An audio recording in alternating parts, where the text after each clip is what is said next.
Okay, in the name of Allah, the Beneficent, the Merciful Family, we're going to open up in prayer. Attention prayer.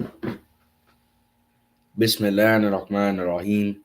Alhamdulillah Rabbil Alameen. Ar-Rahman ar-Rahim. Malik Yawm Madeen.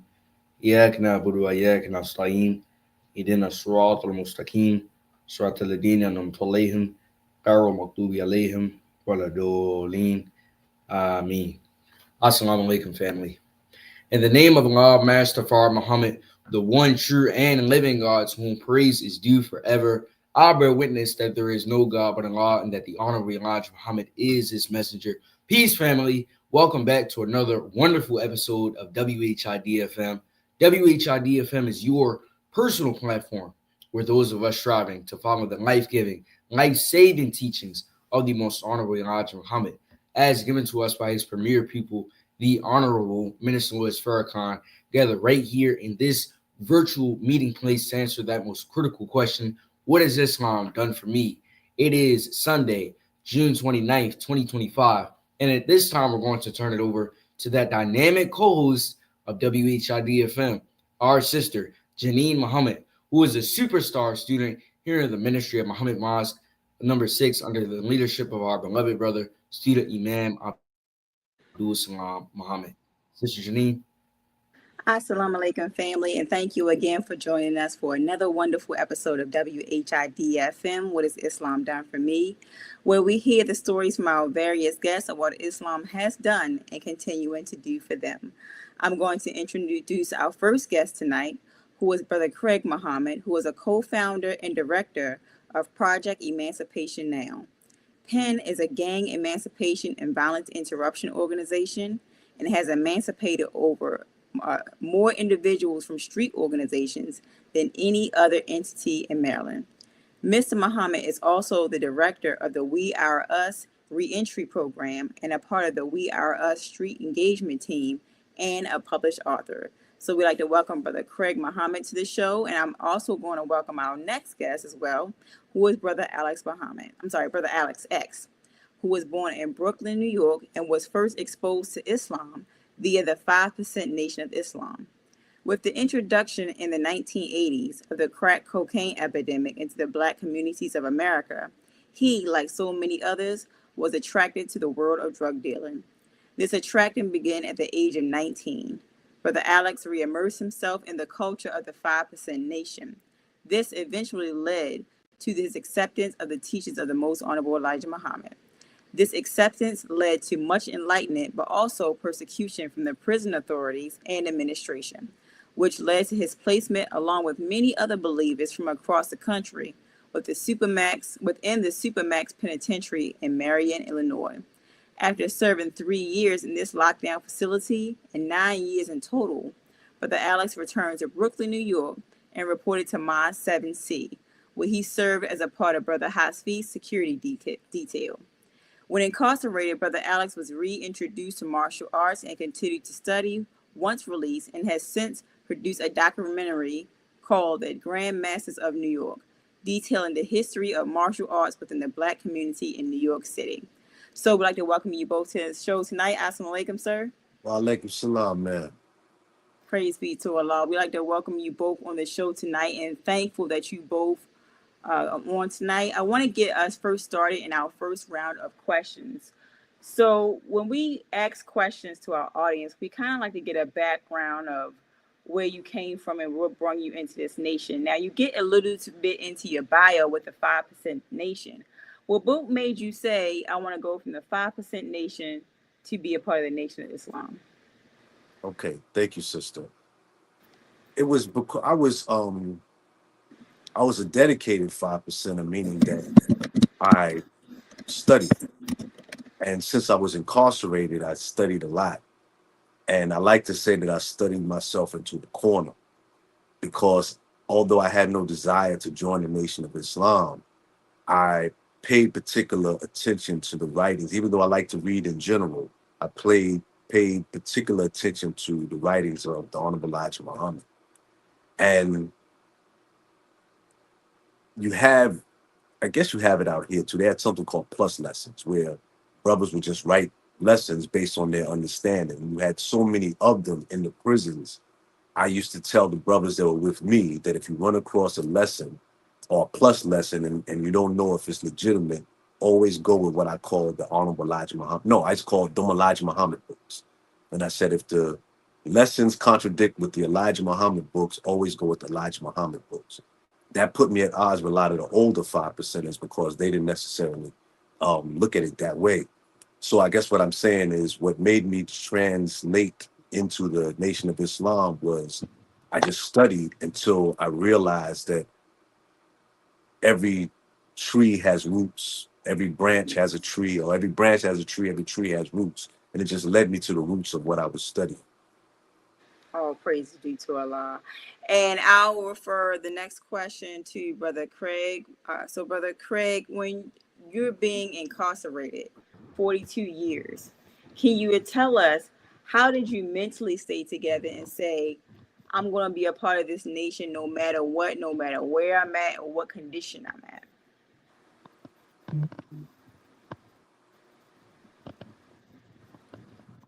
Brother Craig, are you on? I don't know if he heard. Okay, while we're working on the technical difficulties, I'll go back to you, Brother Alex, until we can get Brother Craig's audio on. So when you say that you got caught up in the system in the crack cocaine epidemic, what is the similarities that you see with Black men? Why so many Black men get caught up in the system and can't seem to find a way out, even though there may be opportunities, but maybe this can't get a hold of them? Well, I like your question, sister, because that's what it is. It's opportunities and what we view as opportunities. The Quran says that this is a wide, spacious earth with many ways in which to go right. But if you have an enemy that is misrepresenting or limited the ways that you think you have, you can only choose between what he gives you. So I know when I was coming up, there would be a popular refrain of either I sell crack or I work at McDonald's. And a lot of us chose selling drugs over working at McDonald's, but who said we only had those two choices? It's only when you are led to believe that you only have two choices, two bad choices. Well, I should say McDonald's is a bad choice, but when you're only given a limited amount of choices and that's what you choose from, you play right into the hands of your enemy. I believe that was your question, but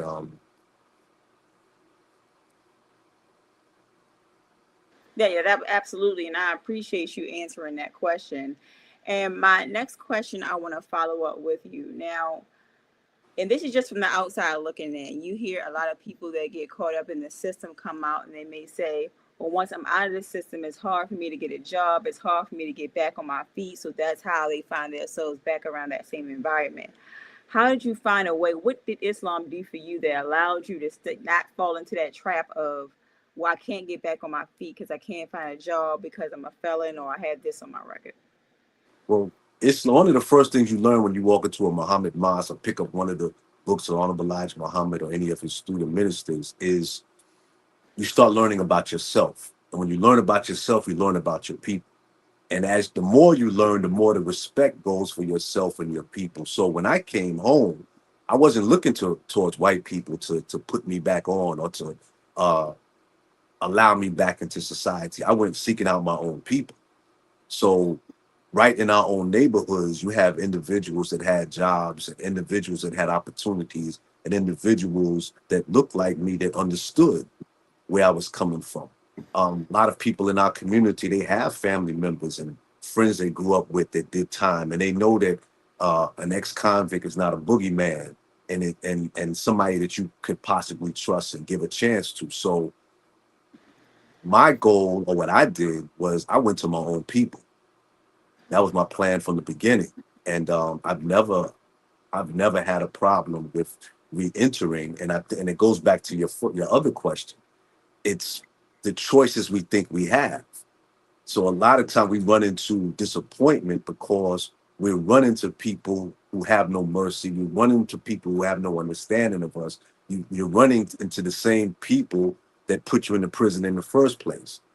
Some of them are upset that you even got out. So they're not going to give you a job. I mean, sometimes they will, but my thing was I went to my own people. Oh, praise be to Allah.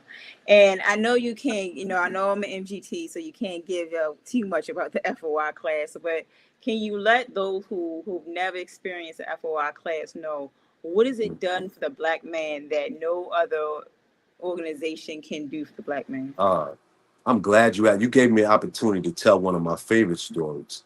There's a brother that uh, he passed during COVID, brother Hakeem Muhammad, formerly known as Brother Nelson.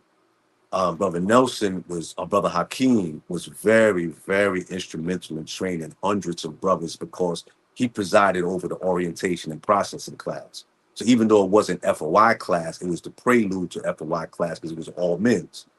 And I remember, and I must say that, the type of time that I did, like I said, even when I was a 5%, I studied. So when I became in the Nation of Islam, I could only say that my studying intensified. And we had tapes of the Honorable Minister Louis Farrakhan and Brother Jabril and Brother Akbar, Brother Abdullah, Sister Ava, Dr. Aline, that we just listened to constantly, every day, 2, 3 lectures. So when I came home, I was familiar with the teachings, but what I wasn't familiar with were the things that is taught in the FOI class, or the things that are taught in the processing of how to wear your clothes, and how to handle a family, and how to move in the street. Prison is not the street. Prison is not reality. So an FOI class teaches you how to use your Islam, present time, every day to day living. And actually, that was, for me, that was one of the most valuable things, because I've been listening to the minister for almost 10 years. So I'm not saying I couldn't learn anything from a student minister, because I learned a lot from Brother Hafiz and Brother Henry and Brother Arthur and Brother Hakeem. But it's that particular emphasis on how do you apply your Islam that is taught in the FOI class. And I'm sure it's taught in the MGT class. That really helped me a lot.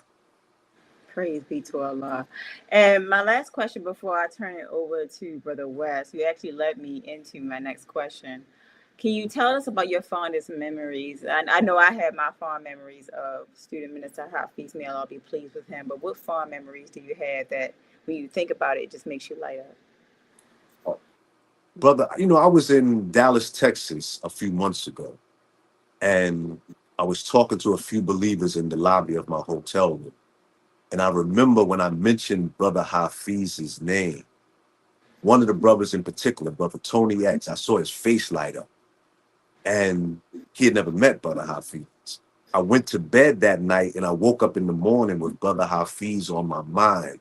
And I realized something that morning that I had never thought of before, when he was alive.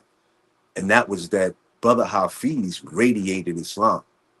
And I'm not saying how some brothers, they have the Muslim shine and they're slim and trim, and I'm not saying that. I mean that he was so on top of the teachings, and he loved to teach so much, and he was so versed in the teaching and Islam in general that if you were standing next to him, that came off of him.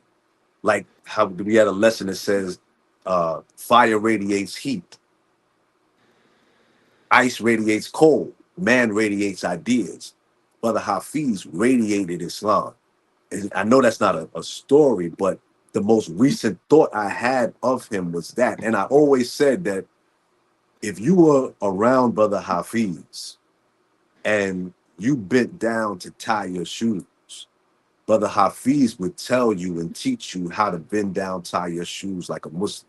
He was always teaching. And I would pick him up, myself and Brother Salim and others, we would pick him up early in the morning. And he would go from place to place teaching. And in between going from place to place, he'd be teaching in the car. And at the end of the day, when everybody's exhausted and everybody is worn out, and it's probably one of those hot New York days, we'd be sitting in the car winding down, and he'd look over and he'd say, "So, brother, do you have any questions?" And he'd be ready to teach some more. Oh, praise be to Allah. Thank you for sharing that, because it was, even the few times that I've seen him in Baltimore, like he's always been a pleasant spirit. So I appreciate that. And my next question, before I go to you, Brother West, I just want to ask Brother Craig a question. So, assalamu alaikum, sir. Walaikum salam, dear sister. Thank you for joining us tonight, and we appreciate it. Before I go to Brother West for his questions, I want to ask you a question. So, I've been wanting to ask you this question ever since we saw you a part of the mod. So I'm glad we had this opportunity. So, Yes, ma'am. what mental capacity does it take to be in the belly of the beast for 42 years and not Wow. allow this enemy to break you? Can you tell us what was that like, and how did you embody that? Well, that's a great question that has never been asked to me before. Thank you for the question, though. Yes, The sir. mental capacity that it takes to endure 42 years is a mental capacity that has to be rooted in prayer, and you have to have some type of a spiritual foundation. It has to be a spiritual foundation that is so rooted in God that you rely on God for every day for survival. Um, it takes a mental capacity that is rooted in fortitude, that is rooted in resilience, and you have to develop a attitude that you're not going to be broken, no matter how hard it gets, no matter what challenges or struggles that you face, that you are not going to be broken. And every day you have to renew your strength in the law, every day and all throughout the day. Constant prayer, constant meditation on the law, constant meditation on tomorrow, that tomorrow is going to be brighter than the present day. Constant meditation that you are not going to succumb to the challenges of incarceration, that one day that you are going to be free. And in sync with that constant meditation, that constant prayer, and that constant reliance on the law is a constant progressive attitude toward getting home, doing everything that you possibly can to get home, constantly filing in court, constantly networking with lawyers, and at the same time, constantly engaging in some type of community work that helps other individuals to become better human beings. Oh, praise be to Allah. I thank you for answering that. I've been wanting to ask that for a long time, so I appreciate that question, because I'm starting to realize, it's a lot of brothers and maybe even sisters that were more freer in jail than some of us out in the street. So I definitely appreciate that. And Brother West, I know you have some questions for them both, so I'll go ahead and turn it over to you to ask your questions. Thank you, sister. Yes, sir. Yes, man. Thank you. In the name of Allah, the Beneficent, the Merciful, I bear witness that there is no God but Allah, and that Muhammad is His messenger. Assalamu alaikum, family. Walaikum salam, Walaikum brother. salam, Both of dear you. brother West. I'm very excited to have both of you on. I know it's going to be a wonderful episode. Assalamu alaikum, brother Craig. Walaikum salam, dear brother. Praise be to Allah. So I want to first start just by talking a bit about both of you all's background. I know that what happened to brother West. He might got to interview each other, brother. Yes, sir. So I know that, like, entering the criminal justice system at such a young age, it has to be tough, but all praise is due to Allah. Both of you all have prevailed with ease. So I want to ask you both, what would you say to your younger self if you had the chance, or other young men who may be going down the same path that you all once embarked on? Go ahead, brother Craig. I would say to them, I wouldn't preach to them. I wouldn't lecture them. I would just try to get them to reflect on the consequences of their action. Because a lot of young individuals who are committing acts, right, that could land them in prison, a lot of them don't think about the consequences of their actions. Because their brains have not matured to the extent where they can really weigh the full extent of the consequences. And that was the same in my case. I never had no idea that the act that I was committing would land me in prison with a life sentence. Had no idea whatsoever. But I would tell my story to the extent that I did 42 years and 33 days and a couple of hours in prison. And I would tell my story to the extent of all the things that I've lost, that I spent my entire 20s and my entire 30s, my entire 40s, my entire 50s, and half of my 60s in the belly of the beast. That I have watched many people in my family die. I watched many people in prison die. That I spent 42 years and 33 days being told what to do and what not to do. that I spent 42 years and 33 days drinking stale water, eating bad food with $2 medical care. And I would tell them about the consequence on family, the consequence on your loved ones, how they will also end up doing that bit with you, and the weight that will be on their shoulders, and how they will watch their parents come into the visiting room standing tall. And then you'll gradually watch them come into the visiting room slower. Then you'll gradually watch your mother come into the visiting room getting grayer. And you'll gradually watch your mother come into the visiting room leaning over. Then you'll gradually watch your mother come into the visiting room not at all. Stop coming because she can't make it to the visiting room or she may have succumbed to death. So I would tell them about those consequences. Yes, sir. Thank you so much for that beautiful answer. And now you, brother Alex. I would tell my younger self what I know now, meaning even people outside that haven't even been incarcerated, most of us that find Islam, I don't want to say later in life, but those of us that are not born into Islam, I think we all say the same thing. We all wish we would have heard it sooner. Um, Yeah. I ran into a sister the other day, well, not the other day, maybe a year ago, and she told me something that stuck into my mind. She said that people who are born with spiritual parents, I'll say believing parents, they are favored by Allah because they are given a head start in life. And when you think about it, being born in an Islamic household, it does give you a head start. Not being born in an Islamic household and still finding your way to Islam, you always feel like you're playing catch up. At least I do. Yeah. You know, I always feel like I didn't start with a head start. I started with a deficit because, Yeah. and your question is asking, what would I say to my younger self? I would give my younger self the student enrollment because most of us, Wow. we stumble over the fact that we do not know who we are, and we also do not know who our enemy is. And since we don't know who our enemy is, we allow him to feed us information, and we allow him to keep us from certain places that we should go to. Because I noticed that, and I don't want to go too far off, but that became so clear to me during COVID because I looked at the debates over whether or not to get vaccinated or not. It all came down to the student enrollment. Because if our people believe that the Caucasian white man was Yaku's grafted devil, the skunk of the planet Earth, there would be no debate. We'd all know not to take anything from him, not to take what he's saying on face value. So those are Right. the things that I would have told myself growing up because I was just so unaware, uninformed, in the dark, and that's what led me to the penitentiary, just not knowing. Yeah. All praises Beautiful. due to Allah. Yes, sir. That was Absolutely. definitely Absolutely. a great answer. Yes, sir.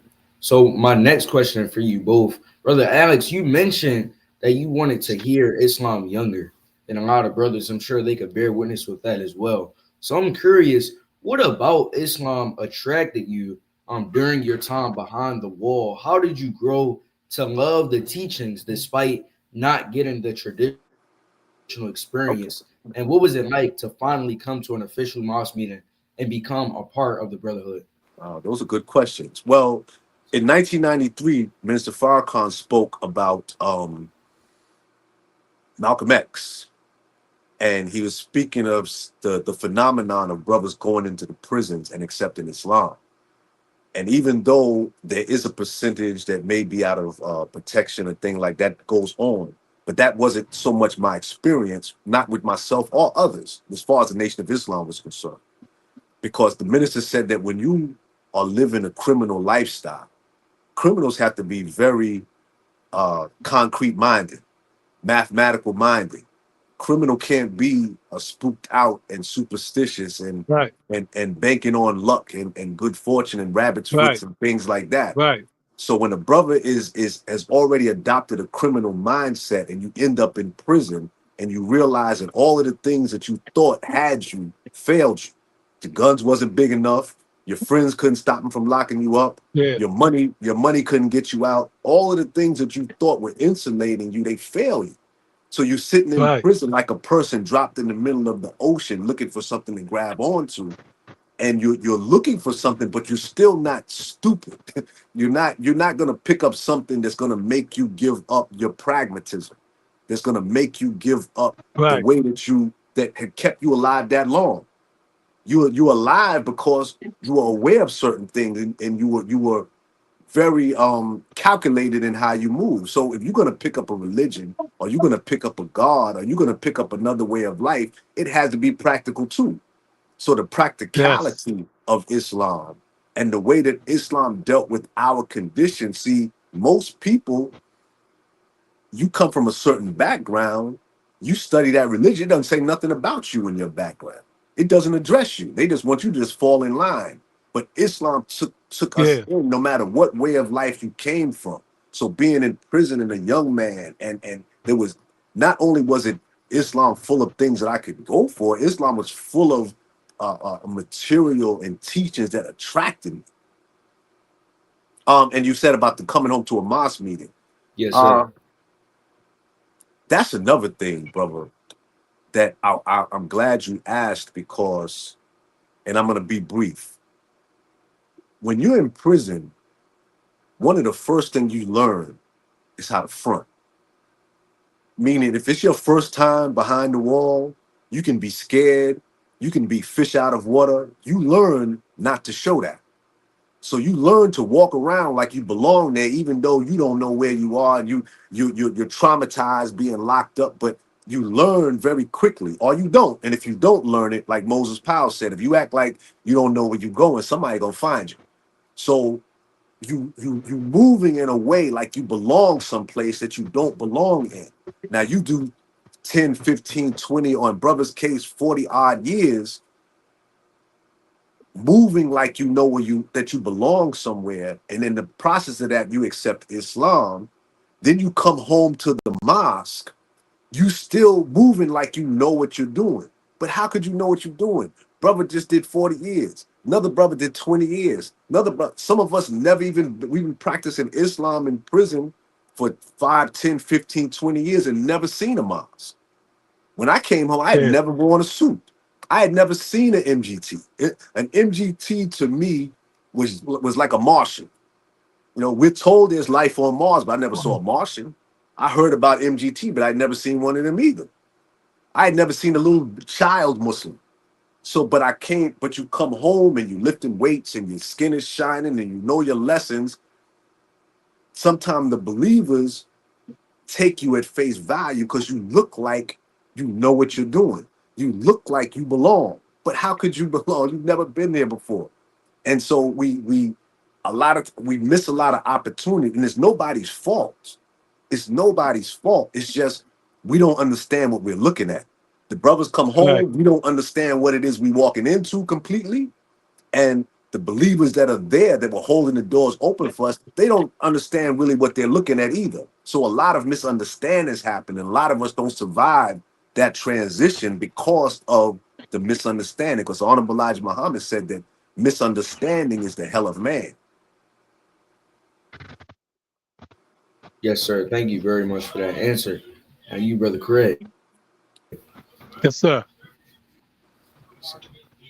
Yes, Repeat sir. the question, dear brother West.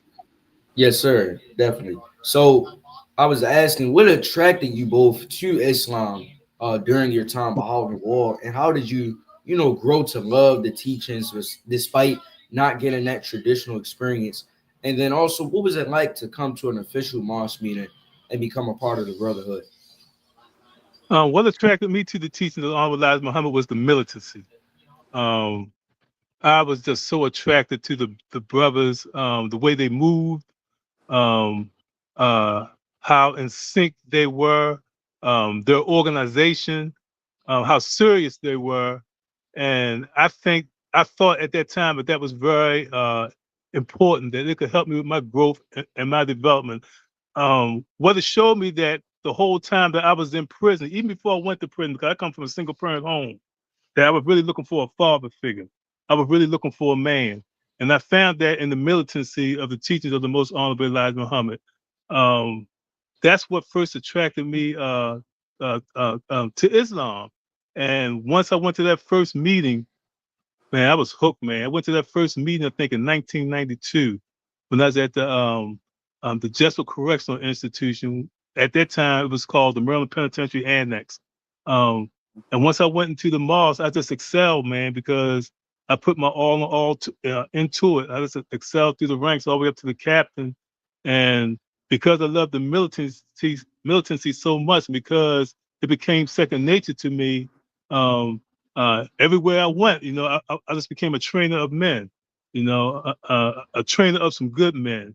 And even though I come from an Islamic family, most of my family is Sunni Muslim, even though they come up in the nation as well. But nevertheless, right, the teaching of the Honorable Elijah Muhammad, once that militancy took hold of me, it just refined me, man. I mean, it just transformed me. I mean, it just created in me a new mentality. It broke the criminal mentality. It broke the mentality to want to see people as being to prey on people, to want to hurt people. It just completely broke that criminal mentality and made me into the man that I am today. Wes, what was that last question? Give me that last question one more time, dear brother. Yes, sir. What was it like going to an actual meeting for the first time and getting, Oh my becoming God. a part of that brotherhood? Yes, sir. Man, let me tell you, man, it was like coming home. It was like coming home and being embraced, uh, not looked at, two-sided, just being embraced as a brother by the brothers as well as by the sisters. I just felt so much love. I just felt so much respect, and it's what I was looking for. The teaching of the most honorable Elijah Muhammad that's given to us by the honorable Mr. Louis Farrakhan is what I needed in my life the entire time. I'm just so thankful, and I will never go back in the opposite direction. Mm. Okay. All praises due to Allah. My next question before I turn it back over to Sister Janine, I wanted to know about the different organizations that you both started and became a part of.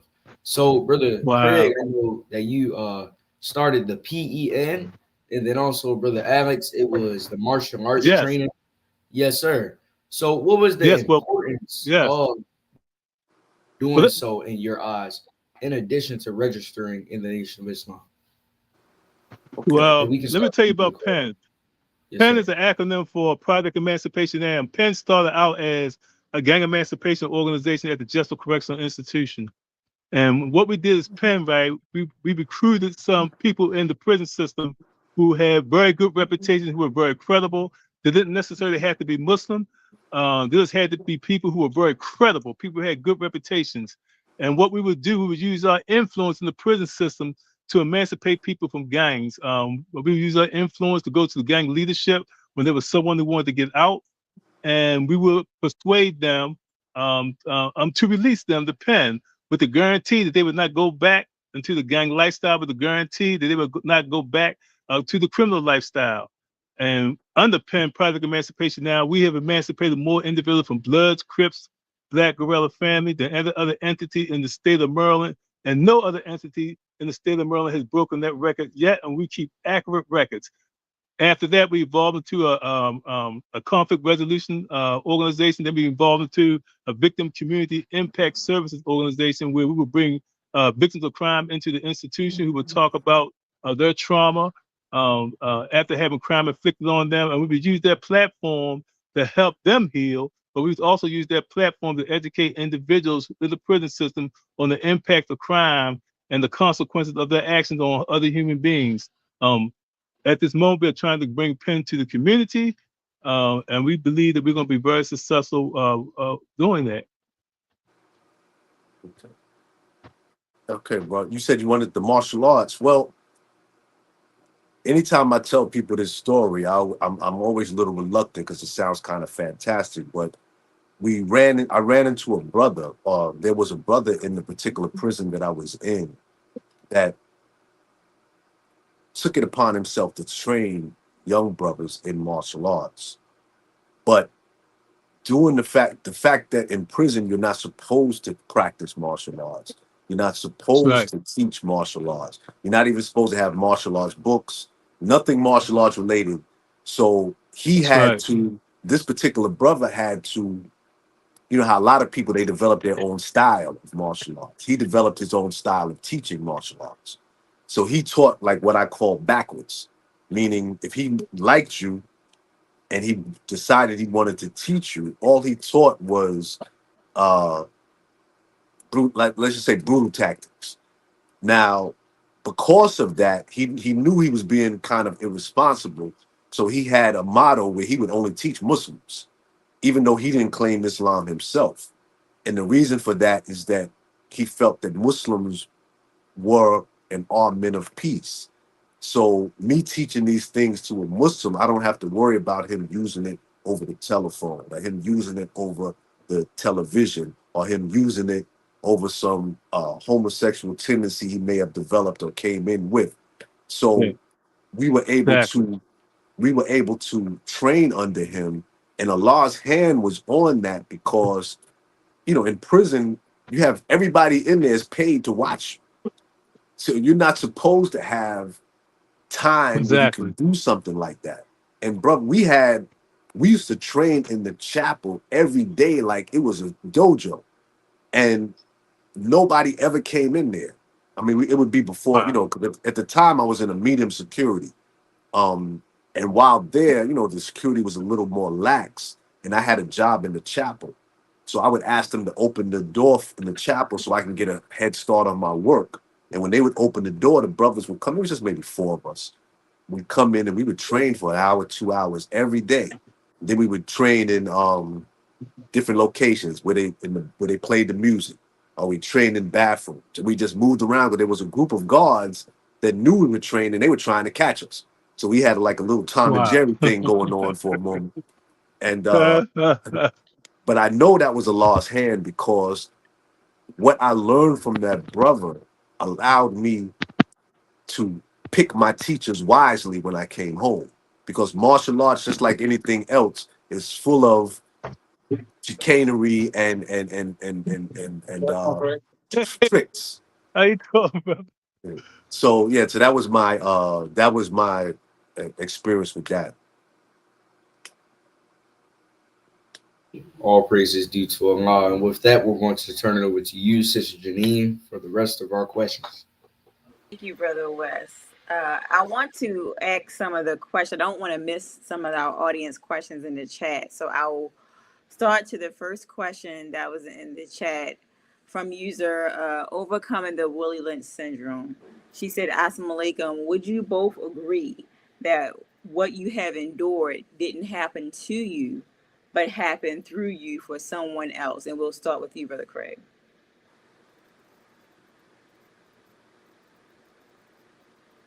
I think you're on mute, Brother Craig. Oh, I Oh, hear you. okay. Never mind, we hear you. Okay. I want this to be very clear. Even though I spent 42 years and 33 days in prison, I don't do no crime over spilled milk. It is what it is. And I know that I grew from that experience. The only thing that I regret about those 42 years and 33 days, right, is the moment that I hurt another individual. You understand? That brought harm to another individual, that brought harm to another family, that brought harm to my community. That's the only thing that I regret. But in terms of the time that I did in prison, it made me into the man that I am today.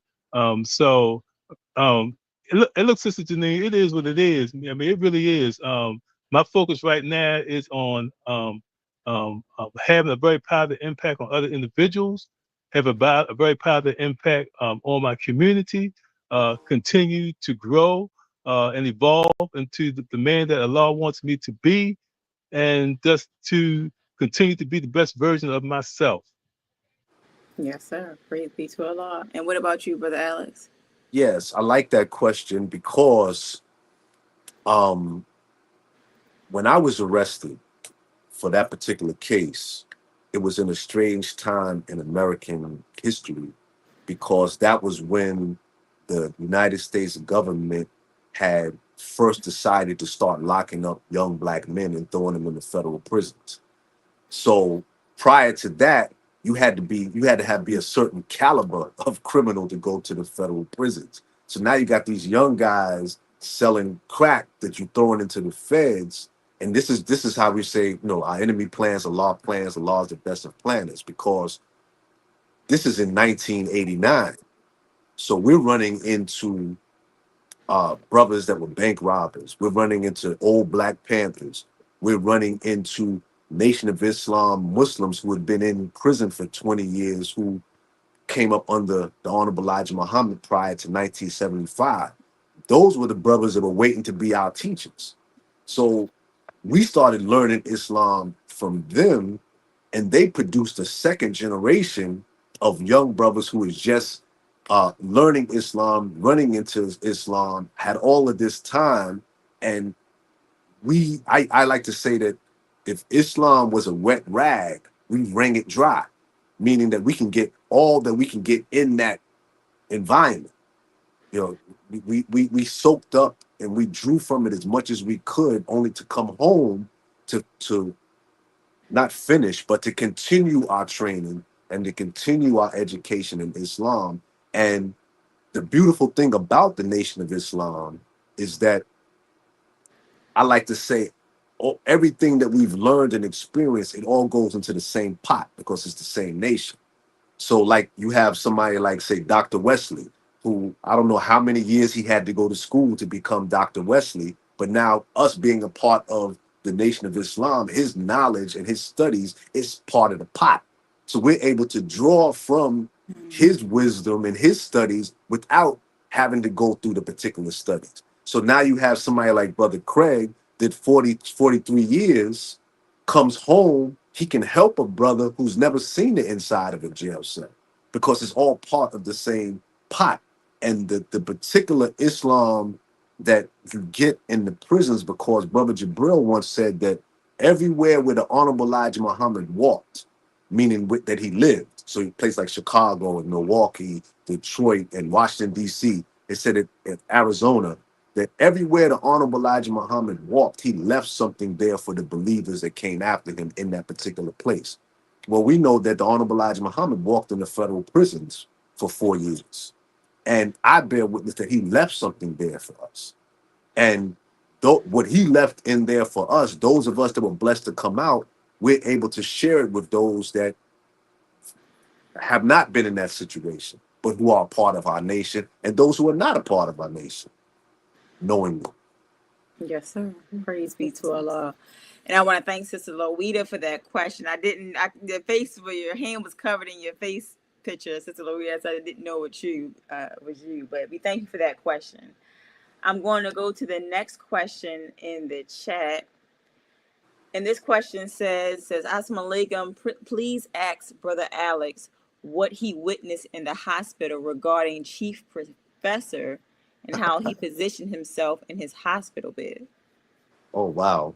Well, yeah, the chief professor is, in the Nation of Islam, most of us are familiar with Dr. Moses Powell.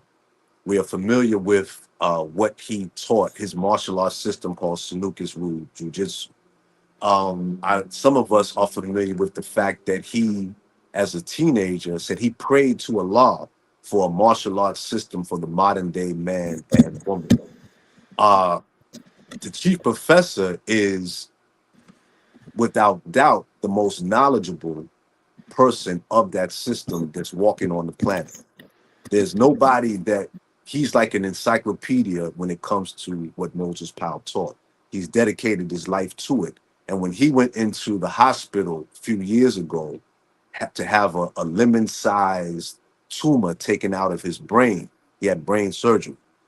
I was able to watch him use what he learned from Moses Powell to not only walk away from a brain surgery, but to walk away from a brain surgery in a condition that left the doctors baffled. Because normally when you have a brain surgery, they take something from you. You'll come out of it, you can't talk, you can't walk, you can't reason. He came out intact. And at a certain point, when he came out of the operating room, I'm talking about immediately after the operation, he didn't even lose consciousness. He was arguing with his wife coming out of the operation room. And two of his students were arranging him in the bed, in the hospital bed, and the IV had come out of his arm, and his wife started to rail against the two students. And they explained to his wife, or one of them explained to his wife, that we're moving him the way he's instructing us to move because he's a master of physiology. In fact, she told the wife, said, what you don't know about your husband is that he's a master of physiology. And he understands things about the body that these doctors don't. So he's telling us how to place him in the bed so that his body can be aligned properly so that he can heal quicker and better. Praise be to Allah. Thank you for that, sir. And the next question in the chat, this question is addressed to both of you. It says, from Sister Louita again, it says, what prevention strategies do you think are effective to prevent our youth from entering the criminal justice system? And we can go to Brother Craig first and then Brother Alex.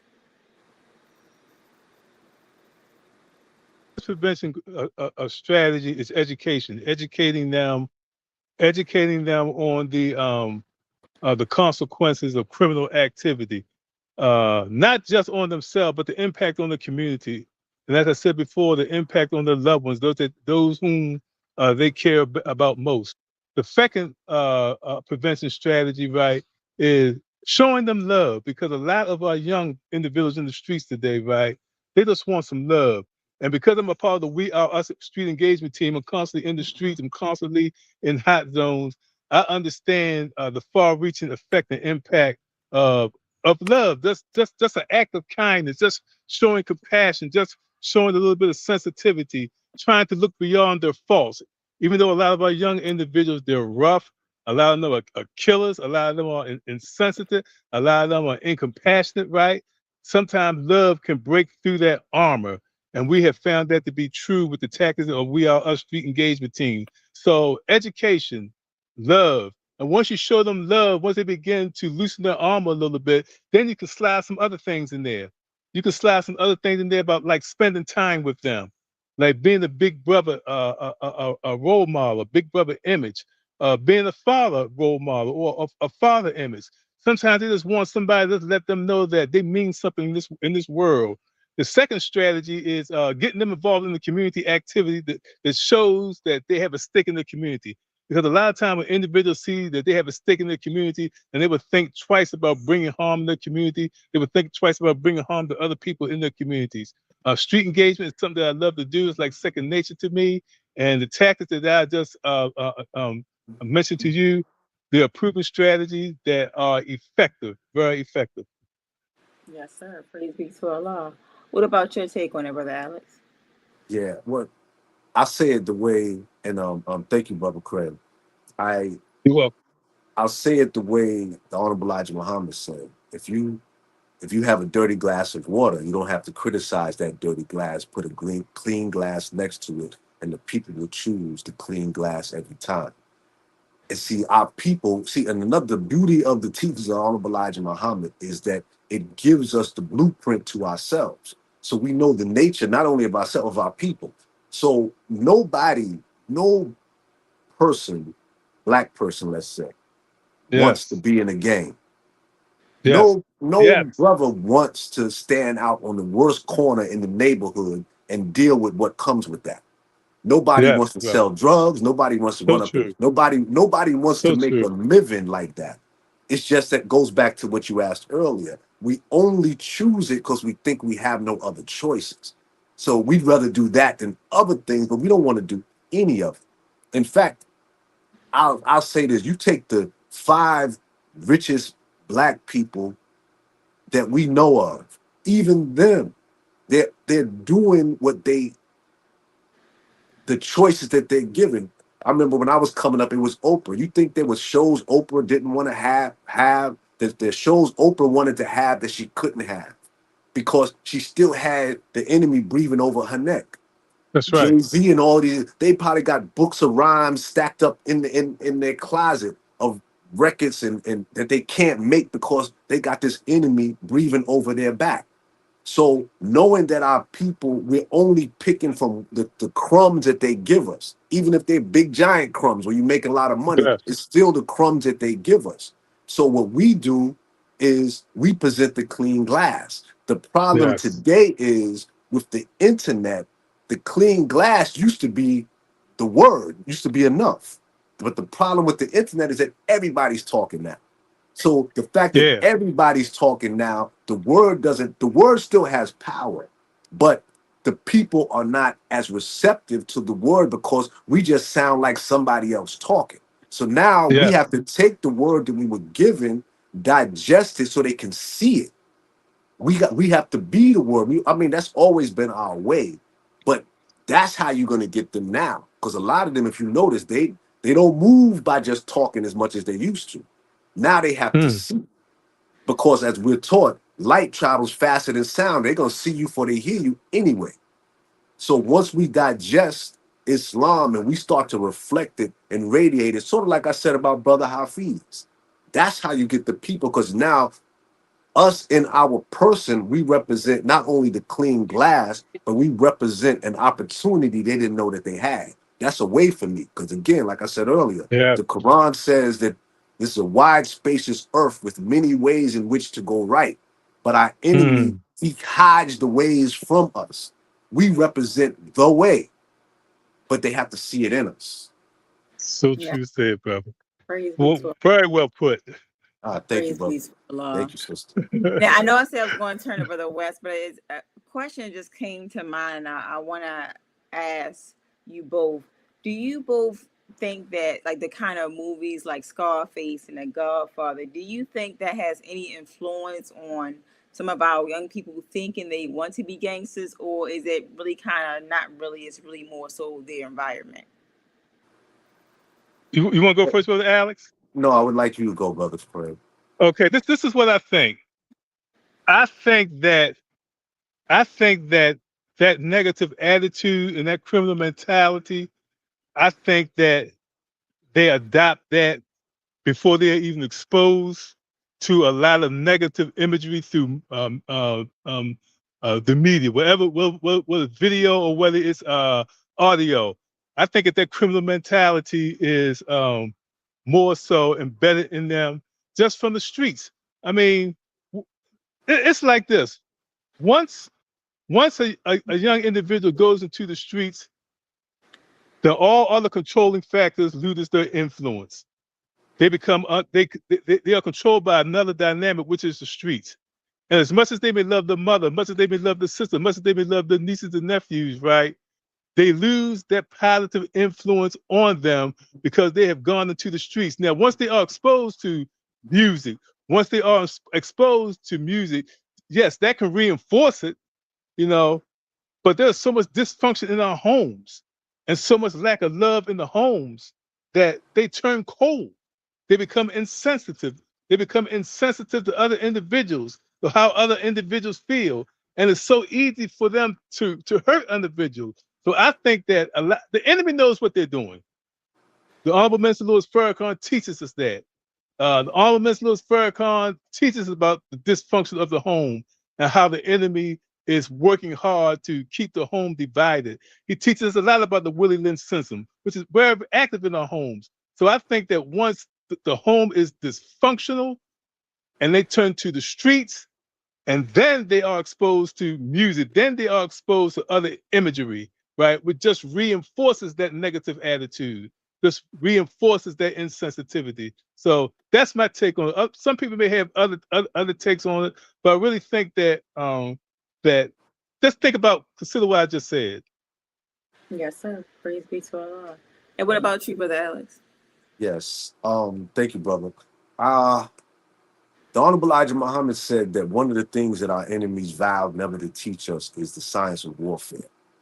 And we can bear witness that they did not, they stuck to their oath not to teach us that. But the problem is what you mentioned, movies. So they didn't teach us about warfare, but they make movies that depict warfare.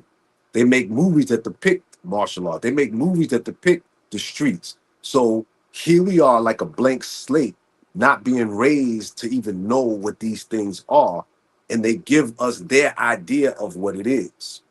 So we start drawing towards the war movies. We start drawing towards the kung fu movies. We start drawing towards the gangster movies because we weren't taught how to be soldiers.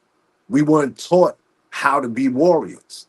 So, but that is our nature. So we're gonna always be inclined towards it, and our enemy knows that. See, Yeah. we had a certain disadvantage because our enemies knew us better than we knew ourselves. So Mhm. they'll throw a bone out at us, and we don't even know the bone is a trick bone because we didn't know anything. Absolutely. Brother Jabril said that the the state that we were in when Master Fard Muhammad found us was equivalent to the universe that Allah created himself out of, meaning nothing. We were mentally the same as the universe was before Allah created himself out of it. Yes, brother. So as a result, till the Honorable Elijah, until the coming of Master Fard Muhammad and the raising of the Honorable Elijah Yes. Muhammad, we were just victims of whatever anybody told us that was slick enough. Yes. That in fact, Brother Yes. Jabril also said that a lie repeated on a large scale carries the force of truth. So if they steady hitting us in the head with gangster movies, hitting us in the head with John Wayne, hitting us in the head with Superman, we're gonna start treating these things like it's the truth, and that's what you see. You got people, our people, dying over gangs. You got our people dying over sex because they're moving like it's the truth. Because we've been bombarded. I tell people in New York, I'm old enough to remember when there was no gangs in New York. I mean, you had Hmm. crime, but I tell the brothers up here Crips and Blood and all of that got to New York because of the music and the videos and the movies. They don't want to hear that, but nobody came here as an ambassador from California or from Chicago to Right. set up Right. shop here. Exactly. They got it from the movies. They got it from the music. They got it from the videos. Yes, sir. Praise be to Allah. We thank Very you well. both for that. That's very insightful because I always, when I grew up, I hear people or young men say, "Man, I love that Scarface movie. I love Godfather." Or, man, if I could have did it this way, so I was just Yeah. interested in that One perspective. I Yes, say sir. one thing about that Scarface movie. When I went into prison, I was surprised at how many young people could quote that movie from beginning to Wow. end. I mean, I never, because I really wasn't into that movie too much, but there were people that I was running into that could quote that movie.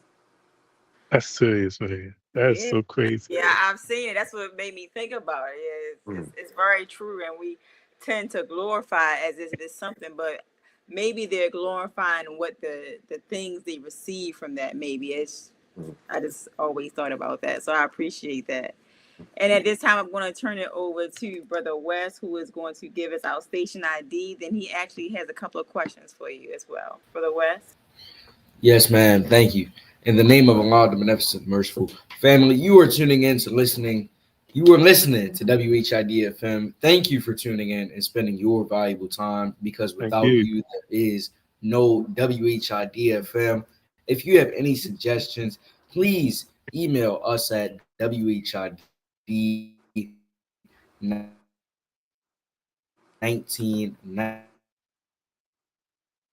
at gmail.com. And if you would like to and follow us on Facebook and family, next week our guest will be Sister Tamara Muhammad from Memphis, Tennessee. Yes. So make sure you tune in for wonderful, wonderful episode right back here on WHID-FM. Yes. So, and with that, I'm going to go ahead and continue with my questions. Personally, I'm enjoying this interview. Okay, I just wanted to say that I feel like it's definitely a great episode. So, my next question for you all, I wanted to know, while incarcerated, was there anything you've been longing to do or any goals you've been dreaming to achieve? And since coming home, have you been able to do those things or accomplish those goals? And if so, what were they? And we Mhm. can start with you, Brother Alex. Oh, for me. Wow. There's a couple of different ways I could go with that. But I'm gonna say it like this, because it's been part of my conversation. When you're a young man in prison and people see that you have potential or they think you have some potential, they inevitably are gonna ask you, what do you plan to do when you go home? And my answer the whole time I was in prison was I want to be a master. I didn't Wow. mean martial arts man. In fact, I didn't know what I meant. That just for whatever reason, Allah moved me to say that. And but I didn't know why I was saying it. But I learned later on that every name and every title that Master Fard Muhammad used represented a gift that he was bringing to us. So, like the name Wali, it means friend. And if you go back to the 30s, back in the 30s, black people had no friend. Nobody wanted to be black. There were no people with Yes. black. There was nobody with black posters on their wall or anything like that. It's only Yes. after the coming of Master Fard Muhammad people wanted to be our friends. But we also know one of the most prominent names that he used was Master. But he wasn't a karate master or a culinary master. He was a master of life. And I believe that the Honorable Elijah Muhammad was, and I don't mean was far as deceased was, I mean that he's grown. But the Honorable Elijah Muhammad was a simple man from Sandersville, Georgia.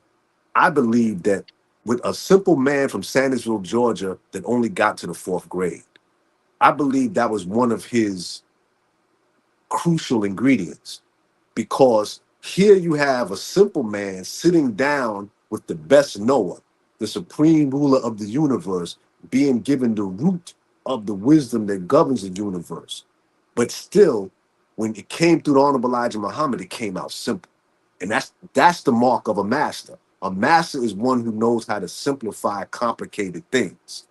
But I think the mistake that a lot of us make is when the Honorable Elijah Muhammad stated these complex truths so simply, we thought the message was simple and we approach it like it's simple. But those teachings of the Honorable Elijah Muhammad are designed to take us into the root of the universe. We're supposed to grow in it until we are the gods that he said we were. So my goals has always been to start actualizing some of the things that we are taught we're supposed to be able to do.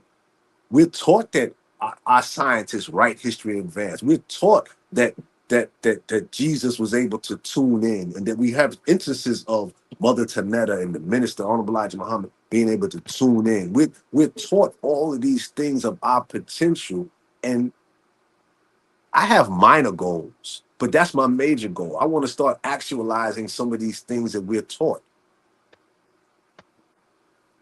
Um, Great question. First of all, I want to say, thank you for that question. I wanted to love myself, and I wanted to love Black people, and I wanted to love my community. Because when I was on the streets and when I went into the prison system, obviously I didn't love myself, and obviously I didn't love Black people. Um, um, so that was one of my goals. One of my and in line with that, a goal was to do everything in my power to make amends for my actions where amends were possible, and I got that from the Million Man March. Um, the Honorable Elijah Muhammad, through his student, the Honorable Minister Louis Farrakhan, teaches us about the necessity of loving self and necessity of loving your own, loving Black people. Um, when I came into the teachings of the Most Honorable Elijah Muhammad, um, at a very, very young age, um, I began the process of understanding myself and then beginning to love myself. And once I began to love myself, to take that love and evolve into the stage of loving Black people. Since then, since that time, um, I have been on a roll, doing everything in my power to have a very positive impact on other individuals, to have a very positive impact on my community, to being the best version of myself that I can possibly be, even in light of my struggles and my challenges of doing 42 years in prison and being released. Of course, that comes with challenges, but we know that struggle is ordained. Nevertheless, my personal challenges, my personal struggles has not been an obstacle to me loving myself and fulfilling the goal of what I wanted to do when I went into the prison system of loving my community and letting that not just be words, but letting that be action. And I think that my 42 years of incarceration is a proven testament that I didn't let the Honorable Minister Louis Farrakhan down when it comes to loving my community and having a very positive impact on other individuals.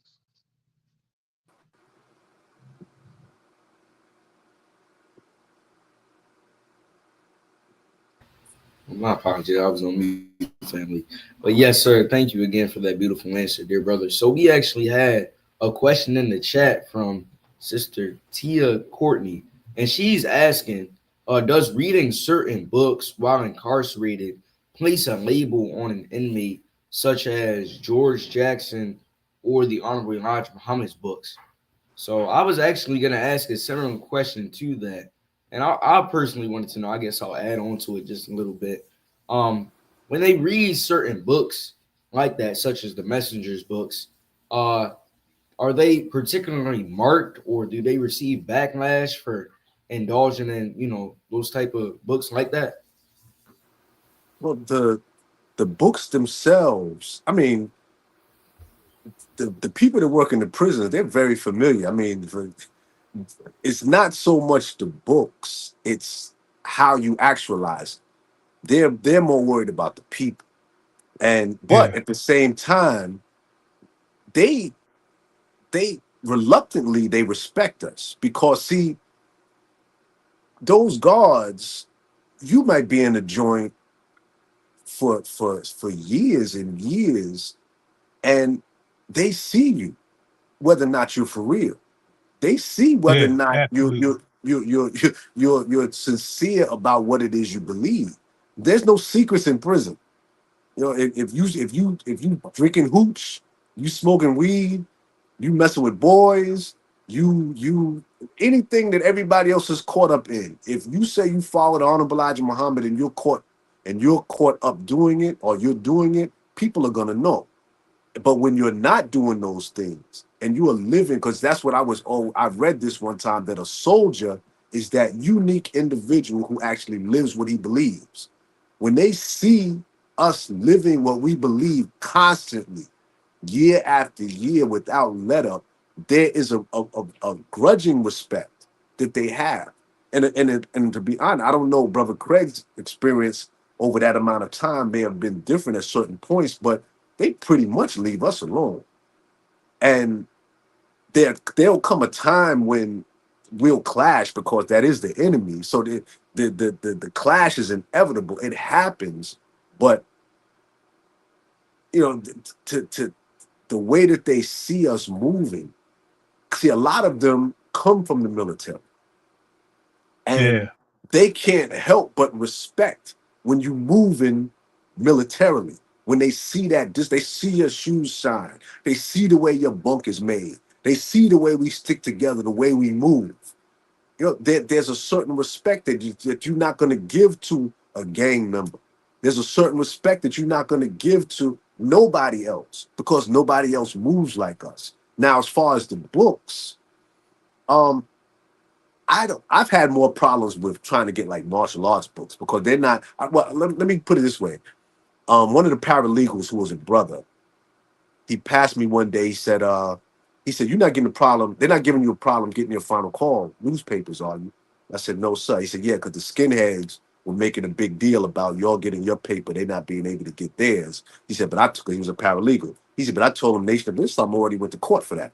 You know, they're not like you, and you're not like them. Yours is not approved. Theirs is approved. They fought for that already."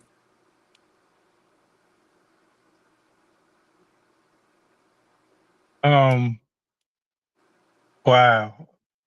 Let me just say this. My experience have been just a little bit different, right? Because during my incarceration, I spent a lot of time up in Hagerstown in Western Maryland. And I have been placed on administrative segregation for having certain books like The Art of War, um, uh, having like the Supreme Wisdom. I've been placed on administrative segregation. I've been transferred from prison for having certain reading material. I've had my cell searched and all my books confiscated. And then when my property was given back to me, certain information about the Honorable Elijah Muhammad was missing. So my experience has been a little bit different. Nevertheless, for the most part, I agree with Brother Alex, right? That they do respect us. They do respect how we move because a lot of them do come from the military. Um, and they respect that. They may not like you, but they respect that because they understand what you represent. Um, the Honorable Elijah Muhammad said that my best followers, some of his best followers will come out of the prisons. And that's really true. A lot of times, like when there are problems with the Nation of Islam and the prison system, a lot of times that could be because of certain immature behavior. But for the most part, they do respect. When I was coming through the prison system, as I said, I come up in the military, a branch of the Nation of Islam, so I was very militant. I was extremely militant. And there was a time when my militancy wasn't tempered by spirituality, so um, I gave a lot of those, when I was in prison systems where the majority of officers were white, you understand, I gave them hell, and I paid the consequence for that, but being placed on administrative segregation, a whole lot being transferred around the system, a whole lot. But there came a time when that militancy was tempered by spirituality. And I began to understand more, I began to mature more. So yes, sometimes reading certain books like George Jackson, because keep in mind, the book Blood in My Eye and a lot of other reading material by George Jackson is also reading material by the Black Guerrilla family. And so sometimes in certain prison systems, there was a time when they would place you on administrative segregation for having George Jackson books in the cell. And because the Nation of Islam and the Black Guerrilla family, right, are so closely linked in the prison system. And then a lot of times that they will also show a certain type of negative behavior toward members of the Nation of Islam and confiscating some of their material. Keep in mind, I think Brother Apple's in the federal system, and I come out of the state system. So to a certain extent, there are two different dynamics at work. Yeah, that is true. I think you're muted, brother. My apologies, family. Thank you, Thank you, Sister Tia, for asking that beautiful question, of course. So I want to switch gears a little bit. So currently, we know that America is really facing a mental health crisis, especially as Yes, it pertains to the Black man. So I wanted to yes. know, how was your mental health before you came in contact with the teachings of the Most Honorable Elijah Muhammad, and how has being a part of the FOI and the Nation of Islam strengthen your overall mental stability, I would say? And we can start with you, Brother Craig. Uh, when I came into the prison system, bro, I'm gonna keep it real with you, man. I was sick. Anybody who hurts Black people and feels nothing, that's a sick individual. I was sick mentally. I was sick spiritually. I was sick. When I came into the teaching of the Honorable Elijah Muhammad, it was a prescription for my illness. That not only healed me from that illness, from that sickness, but transformed me into a better individual who's very sensitive to the plight of Black people, to the hurt of Black people, to the trauma of Black people. And I'm a certified peer recovery specialist, so I work with trauma victims. And I work with individuals who have substance abuse issues, right? So I understand that sickness to a certain extent. And I also understand the prescription for it, the most effective prescription for it, which is the teaching of the Most Honorable Elijah Muhammad. And how do I know that that's the most effective prescription? Because it worked for me. And I don't think you can get any sicker than I was. So, okay. Thank you, brother. When I went in, I was 18 years old. I didn't know a lot, but I knew that I couldn't afford to come out and still be thinking like I was 18. And for whatever reason, my first 2 years, it seemed like everybody that I met that had done 8 years and more was a little off. And then, I mean, I watched it. It was like 8 years was the point where you started seeing it. That scared me because they gave me 10 years. So I began to be very vigilant. This was even before I was in the Nation of Islam, and I started to. There weren't a lot of good examples in prison, and I would assume there's still not a lot of good examples in prison.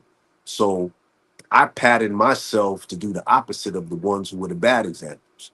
So the ones that I saw, we would call tweaking out a little bit. I would look at what had them tweaking. Oh, it's TV. Oh, it's the telephone. So as far as with the TV, I didn't watch anything that I had to follow. I didn't watch sports. I didn't watch soap operas. I didn't watch anything that had an episode 2, episode 3, or next part. I would watch movies and be done. The telephone, when they were talking about giving me 17 years to life. The day that they told me that, I took my phone book and I threw it in the garbage because I said I didn't know anybody that would do 17 years with me. So most of my time I would call my mother on Saturdays. Uh, Anything working out. I didn't even lift weights. I would do calisthenics because I noticed that guys would work out, they put them in the hole, and that would drive them crazy because they couldn't get to the weight. So I didn't want to have any. The only attachments I allowed myself to have was books. I worried about my books, but other than that, that's what I tried to guard. Now I remember one particular time when I was in the lockdown facility. I was reading the Quran, and I got to the part where it said, Allah does not place a burden on you that you cannot bear. Yes. And at the time, I was in the super maximum penitentiary in Marion, Illinois, and they used to call that attitude adjustment, meaning they would bring you Yes. there. They would bring you there to break you. So That's I'm reading it. that in the Quran, and it says Allah doesn't put a burden on you that you can't bear. But I'm seeing all of these brothers, some of them I came in there with, breaking down. And I closed the Quran because I almost started to wrestle with some doubt. But I said, then the Quran says that, Allah don't put it on you like that. But I see people getting it, putting on them like that. But then my next thought after that was, but the Quran opens up, it says, I, Allah, am the best knower. This is a book of guidance. In it, there is no doubt. So I said, well, if I'm not understanding, it's not the book, it's me. So I looked back at the situation again, and I realized what I said earlier. The Honorable Elijah Muhammad said that misunderstanding is the hell of man. And Mm. a lot of our mental issues is not because our minds are weak. It's just that we do not understand what we're going through. Islam Yes. helps us to understand what we're going through. Yes. That gives us the balance to check our sanity. Like in a few years ago, when they kept showing these police shootings of our people, I used to wonder, and then they would show the police, they would get off, and I would wonder, how do our people that don't believe in this word, how do they live like that? How do they process? Because it looks like we just surrounded and we have no recourse. But when you have the teachings of the Honorable Elijah Muhammad, and he gave us the plan of Allah, some of the plan of Allah, you start seeing things that other people don't see. And there's the things that they're not seeing that's driving them crazy. So the teachings all kind of, once I had my hands on it, it was able to balance me and give me something to fight back the madness, to ward off the insanity. Very well, Brother Alex. Uh, All praises due to Allah. And with that, we're going to go to our announcements portion. Sister Janine. Thank you, Brother West. Brother Craig and Brother Alex, I want to thank you both. It's really enlightening, and you really yes. give hope to a lot of our people out there because, our people are struggling from so many things, not just being in prison. There's a lot of people are in prison in the world, so you're really helping a lot of people. Yes. Just the strength that you both have mentally and spiritually is very inspiring, and we want to thank you both for that. Thank And you. family, we just want to go quickly to our announcements. If you enjoyed what you heard today, and I'm sure you have, You're welcome to join and study with us by going to www.noi.org. You can see our study group information on there. We have weekly webcasts that's every Sunday at 10 a.m. Central Standard Time, 11 a.m. Eastern Standard Time, and get to know the Nation of Islam by going to noi.org. Final Call Radio, download it on all your devices. Take it with you on the go, whether you're going to work, you're going to school, or just running errands. Have the Honorable Ms. Louis Farrakhan playing in your ear 24/7. I guarantee that no matter what you're going through, it will boost your mood. And speaking of Final Call, you see the cover right there, Divine Destruction and Devastation. Support Black media. If you really want to know what's going on in the world today, if you're so misguided by the mainstream media, by social media, go to Black media, because the Final Call has been known to give you the truth 24/7. And also get a Final Call subscription. You can actually get the Final Call from one of our brothers on the street. And don't forget about our brothers and sisters behind bars, because as we know, they can lock their body up, but they cannot lock their mind up. And one of our last announcements, I Never Knew I'm All That, Book 1. Get this book for your children. This is a book that's going to affirm your child's needs. There's so many books out there that our children don't need to read that is changing our children's mind. Give them a book that's going to inspire them. I Never Knew I'm All That. This is a book written by our host, Brother Donald Muhammad, written by Sister Amina Lay. And last but not least, if you're in the Richmond, Virginia area, every Sunday, come and hear the Reality of God, delivered by the local student minister, Tracy Muhammad, who was a local representative of the Honorable Ms. Louis Farrakhan. You can see them at 801 Prince Hall Drive in Richmond, Virginia, or call them at 1-800-450-7836. And here in Baltimore, you're welcome to join us every Sunday for the renewing of your mind. We have lectures who is led by our local representative, Brother Imam Abdul Salam Muhammad, every Sunday at 11 a.m. at 2801 North Dukeland Street. So with that, family, we thank you for tuning in today. And what we're going to do at this time, we're going to turn into our tech support, Brother Jamal, who's going to introduce our Muhammad moment, and then we will close out in prayer.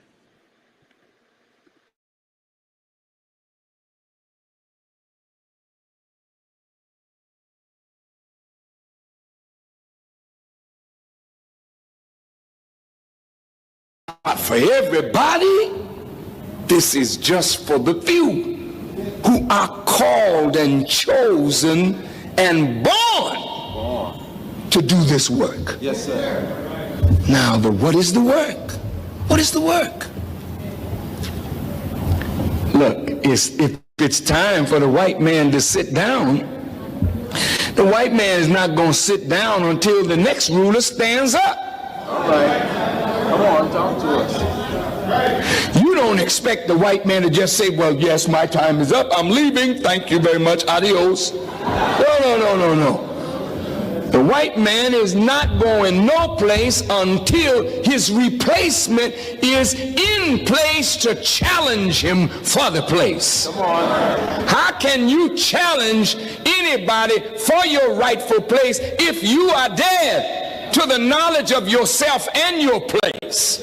So somebody has to come to raise you and me from the dead. Yes, sir. That's the first work. Yes, sir. Raise the black man up. I don't care what you're doing, what your particular work is. That work is not more important than the work that God and the messenger wants to put upon us. Don't you dare put your profession. I'm a doctor, I'm a lawyer, I'm a teacher, I'm an accountant, I'm a business person, I'm a banker, I'm a lawyer, I'm a this. Wait a minute, I didn't call you to no damn law, no business, no bank. What the hell is that to the work that is in front of us? I want you to listen to me good. Yes, sir. All of that is good, but it is secondary. Yes, sir. The first work is to raise the dead. Well, what does that mean? Do I have to give up my role as a banker or as a book, not a bookmaker, but maybe that too. a bookkeeper, a certified public accountant, a teacher? Should I give up my work? I didn't say that. But what I am saying is that you must recognize that your work is not more important than the mission of the resurrection of the dead. What you got is a job that a white man put you on. What the hell is that? But to keep the white man's world up, you got a job. He gives you money to keep you going in his world. God wants to build a new world. See, out of you and me, somebody got to take up the mission. And many of us are running. We know the truth, but we're running from the duty. Yeah, well, I mean next week, later, next year, when I get some money, I'll be back to carry on this work. But right now, man, I got to make me some money. You know what I mean? I'll give me some money. We're right, we got to all have some money. But Allah promised money, good homes, friendship in all walks of life. But he said you must do the first work, and the first work is the resurrection of our people.